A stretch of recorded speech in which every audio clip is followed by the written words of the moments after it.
ഈ മാലയിടലൊക്കെ ആവശ്യമുള്ളതാണോ അല്ലയോ എന്ന് നമുക്ക് സംശയം തോന്നും. പക്ഷേ അത് അവരുടെ ഒരു രീതി എന്നുള്ള രീതിയിൽ നമുക്ക് വിട്ടുകൊടുക്കാവുന്നതാണ്.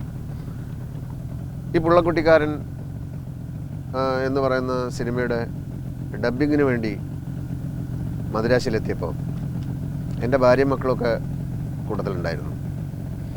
അപ്പോൾ ഡബ്ബിങ് തിയേറ്ററിൽ വെച്ച് പാർത്ഥിവൻ ഇങ്ങനെ ഓരോ കാര്യങ്ങളൊക്കെ സംസാരിച്ചപ്പോൾ ഭാര്യയെ പറ്റി മക്കളെ പറ്റി ഞാൻ പറഞ്ഞു അവർ വന്നിട്ടുണ്ടെന്ന് പറഞ്ഞു. ഇവിടെ വന്നിട്ടുണ്ടോ? എന്നിട്ട് എന്താണ് പിന്നെ തിയേറ്ററിലേക്ക് വിളിക്കാതിരുന്നത്?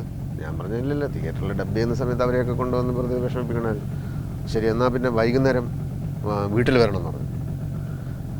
അപ്പം ഞാൻ അങ്ങനെ വീട്ടിലൊക്കെ പോയിട്ടുള്ള ഒരു സംഗതിയോട് നമുക്കൊരു മടിയുള്ളതുകൊണ്ട് ഞാൻ പറഞ്ഞു അത് വേണ്ട, ഞാൻ വീട്ടിലേക്ക് അല്ല, അത് പറയരുതെന്നുകൊണ്ട് ഭയങ്കരമായ നിർബന്ധമാണ്. അദ്ദേഹം എൻ്റെ കൂടെ ഡബ്ബിങ് കഴിഞ്ഞിട്ട് ഹോട്ടൽ മുറിയിലേക്ക് വരികയും എന്നിട്ട് ഇവരെയൊക്കെ ക്ഷണിക്കുകയും ഒരു രക്ഷയില്ലാതെ ഞാനും ഭാര്യയും മക്കളും കൂടി ഇദ്ദേഹത്തിൻ്റെ വീട്ടിൽ പോവുകയും ചെയ്തു. വീട്ടിൽ പോയി അദ്ദേഹത്തിൻ്റെ ഭാര്യ സീത ധാരാളം സിനിമകളിൽ നായികയായിട്ടൊക്കെ അഭിനയിച്ചിട്ടുള്ളതാണല്ലോ, നിങ്ങൾക്കറിയാം.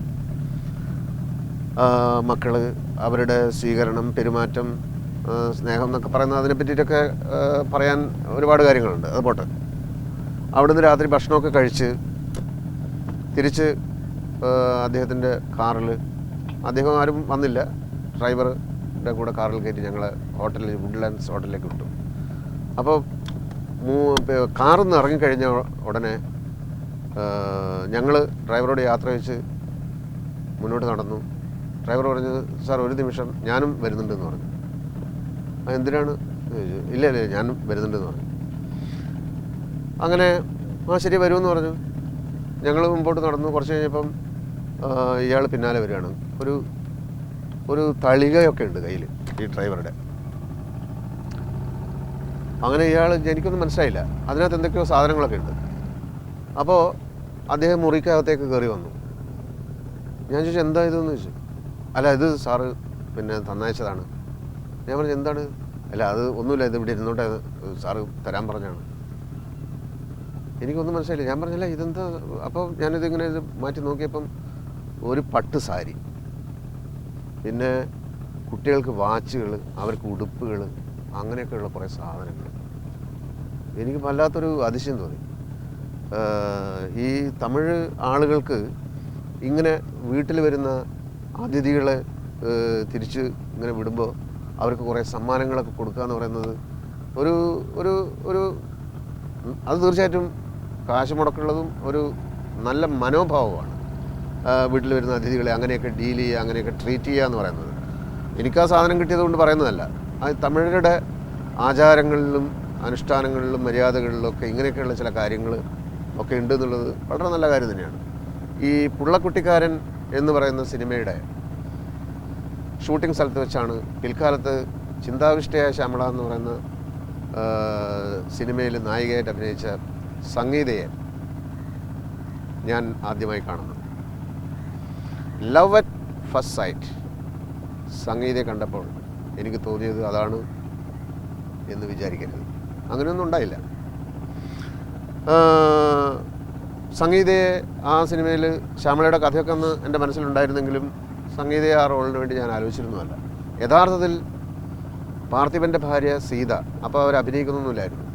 അവരെ കൊണ്ട് ആ റോള് ചെയ്യിപ്പിക്കണം എന്നാണ് ഞാൻ സത്യത്തിൽ ആലോചിച്ചിരുന്നത്. അതും കഴിഞ്ഞ് മാസങ്ങൾ കഴിഞ്ഞ് അങ്ങനെ ആലോചനകൾ മാത്രമായിട്ട് ഇങ്ങനെ നീങ്ങിക്കൊണ്ടിരിക്കുകയാണ്. അപ്പം മോഹൻലാലിനോട് ശ്യാമളയുടെ കഥ ഞാൻ വിശദമായി അന്ന് പറഞ്ഞിരുന്നു. അങ്ങനെ ഇരിക്കുമ്പോൾ ചന്ദ്രലേഖ എന്ന് പറയുന്ന സിനിമയുടെ ഷൂട്ടിംഗ് AVM സ്റ്റുഡിയോയിൽ നടക്കുകയാണ്. അപ്പം മോഹൻലാലിനോട് ചോദിച്ചു, ആരെയൊക്കെ തീരുമാനിച്ചു, നായിക റെഡിയായോ എന്നൊക്കെ ചോദിച്ചു. ഞാൻ പറഞ്ഞത് നായിക ഒന്നും റെഡി ആയിട്ടില്ല, ഞാൻ ആലോചിച്ചുകൊണ്ടിരിക്കുകയാണ്. ഞാനും ഇങ്ങനെ ആലോചിക്കാറുണ്ട്. ആ കഥയിൽ അത് അവരുടെ ക്യാരക്ടർ നന്നായില്ലെങ്കിൽ വളരെ പ്രശ്നമാണ്. വളരെ ഹോംലി ലുക്കുള്ള ഒരു നടിയായിരിക്കണം. ഒരു ടിപ്പിക്കൽ സിനിമാ നടിയുടെ മട്ടും ഭാവവും ഗ്ലാമറും ഒന്നല്ല ആ റോളിന് വേണ്ടത്. ശരിയാണെന്നൊക്കെ പറഞ്ഞിട്ട് അങ്ങനെ 1-2 ദിവസത്തിനകം പെട്ടെന്ന് മോഹൻലാൽ ഒരു ദിവസം എൻ്റെ അടുത്ത് പറഞ്ഞു, ഈ തമിഴിൽ അഭിനയിക്കുന്നത്, മലയാളത്തിൽ 1-2 സിനിമകൾ വന്നിട്ട് പക്ഷേ അത്ര നോട്ടബിൾ ആയിട്ടൊന്നുമില്ല, സംഗീത എന്ന് പറയുന്ന നടിയെ അറിയാമോ? അവർ ഈ റോളിന് എങ്ങനെ ഉണ്ടാവും?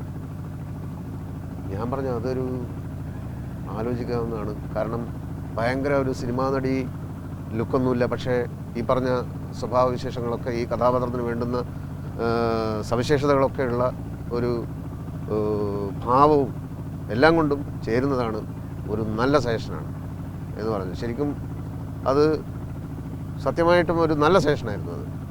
അതുകൊണ്ടാണ് ഞാൻ പറയുന്നത്, ആര് പറഞ്ഞു മോഹൻലാലിന് കലാബോധമില്ലെന്ന്? ഞാൻ ചോദിക്കുകയാണ്, ആര് പറഞ്ഞു മോഹൻലാലിന് കലാബോധമില്ലെന്ന്?